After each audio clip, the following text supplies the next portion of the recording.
इसलिए मैं आपसे कह रहा हूँ अपनी ताकत बना लो। आप पे ताकत होगी, आप पे कोई आवाज होगी तो बोलेगी ना।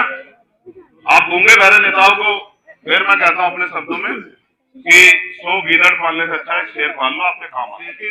चाहे वो सिख हो, चाहे वो जैन, चाहे वो बौद्ध, चाहे वो मुसलमान, सब, चाहे वो आदिवासी हो, सबकी धार्मिक आजादी छीनी जाती है। वो आपको किसी दुश्मन को आपकी तरफ आंख उठाने देगा। मैं इसलिए अपने लोगों से भी कहता हूँ, ये भी बहुत ठगे गए, इनको भी, इनके नाम पे भी कोई भी ऐसा टिकट लेके पैसा देकर वो आ जाता है और इनकी वोट लेके चला जाता है, 5 साल लेकर पलट के भी देखता है। इसलिए मुझसे शकील भाई कह रहे थे ना, मैं इसकी तस्दीक करा रहा था आपसे कि वो आपसे ज्यादा गोली भर कर कहते हैं कि हम तो बर्बाद हो गए, बस अब आप आगे, अब हमारे मन कर गया कि हम खड़े हो जाए। ठीक है, मैं आपको जिम्मेदारी से कहता हूँ, अगर यहाँ पढ़े लिखे लोग हैं हमारे नौजवान, तो भाई अगर मदद करना चाहते हो ना तो अपनी वोटर लिस्ट चेक करो, जिन जिनके वोट कटे, जिनके वोट कटे हो ना, बीएलओ को पकड़ के वोट बनवाओ, और जो बीएलओ मना करे ना मुझे बता देना, मुझे पता कैसे काम होता है। और मैंने महसूस किया है,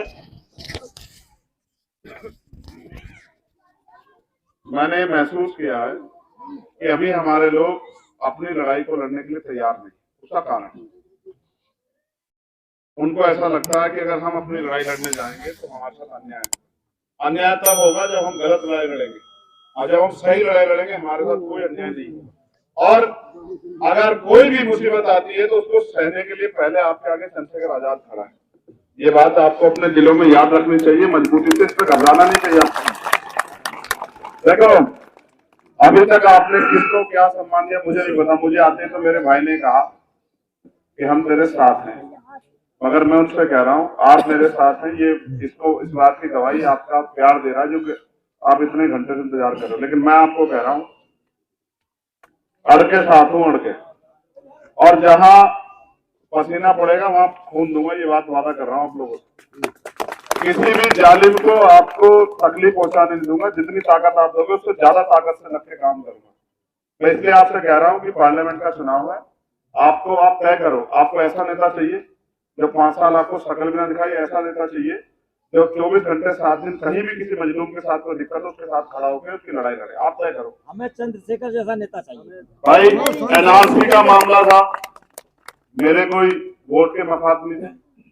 जब जमा मस्जिद में एनआरसी का मामला था, मैं खड़ा था, भीम आर्मी के लोग खड़े थे, तब अपने पार्टी में नहीं थी, पूरे दमखम से खड़े थे, जेल गए, मुसीबतें झेली, पूरे देश में शाहीनबाग बना। उसके बाद आके जब मौलाना करीम सिद्दीकी जेल गए, चंद्रशेखर आजाद था। जब मौलाना साद साहब के साथ, तबलीगी जमात के साथ, निजामुद्दीन मरकज के साथ जुल्म हुआ तब चंद्रशेखर आजाद खड़ा था। जब तबलीग के साथ जुल्म हुआ तब चंद्रशेखर आजाद खड़ा था। जब नासिर जुनैद का कत्ल हुआ तब चंद्रशेखर आजाद खड़ा था।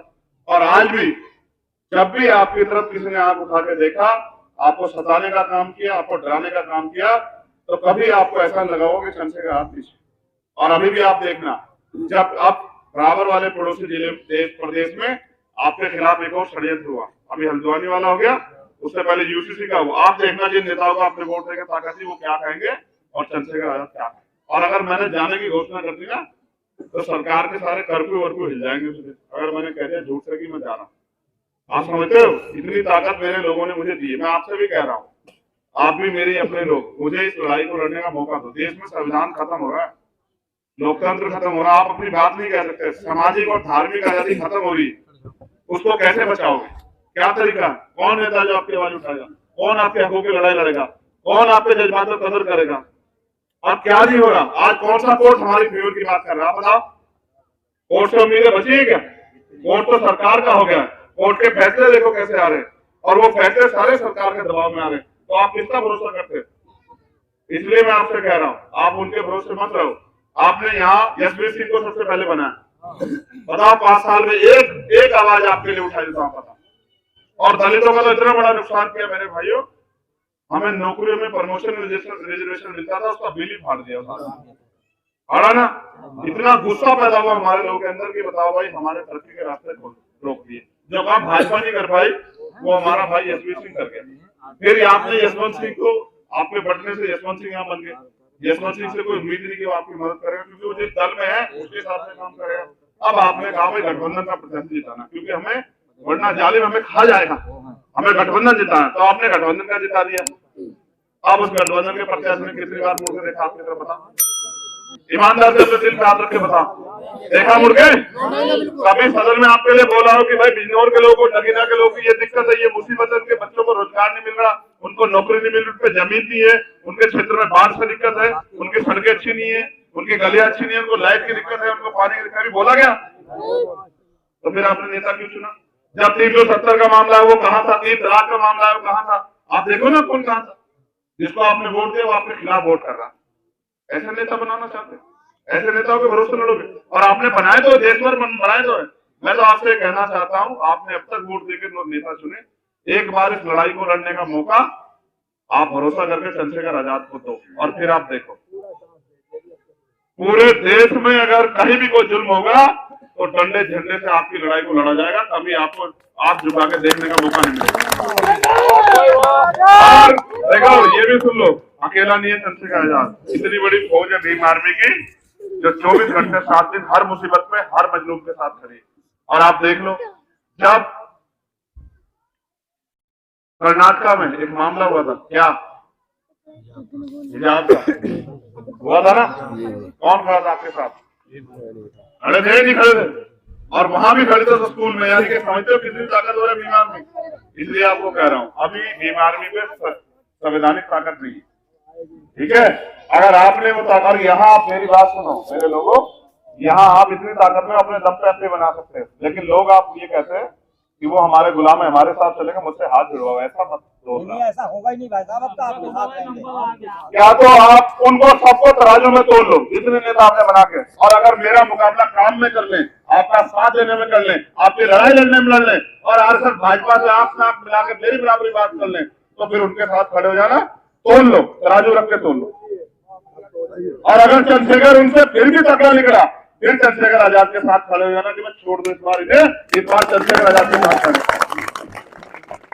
अगर वास्तविकता में प्यार करते, वास्तविकता में देश बचाना चाहते, अपने लोगों को बचाना चाहते, अपनी सामाजिक धार्मिक आजादी बचाना चाहते, अपने रोजगार बचाना चाहते, मैं डरा के नहीं कह रहा हूं, मैं हालात कह रहा हूं कि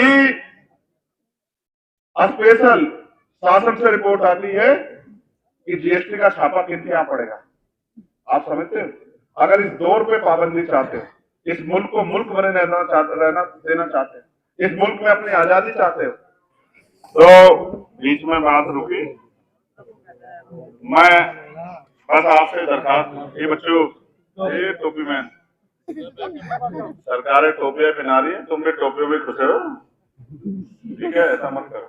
एक हमारे यहाँ बड़े हजरत हैं, अगर आप जानते हो, मौलाना सज्जाद नुमानी साहब, उन्होंने मुझे एक दिन बड़े काम की बात की। उन्होंने मुझसे कहा, चंद्रशेखर कुछ भी हो जाए, देखो मैं अपने दिल में नहीं रखता बात। उन्होंने कहा अगर कोई आपको टोपी पहना है तो ओढ़ना मत। मैंने पूछा क्यों? कह रहा है इनको टोपी पहनाने का, पहले इनकी टोपी पहनने का, इनको टोपी पहनाने का खेल बहुत दिनों से है। तो टोपी पहनने से आदमी अपना नहीं होता, दिल से अपना होता है, ठीक है?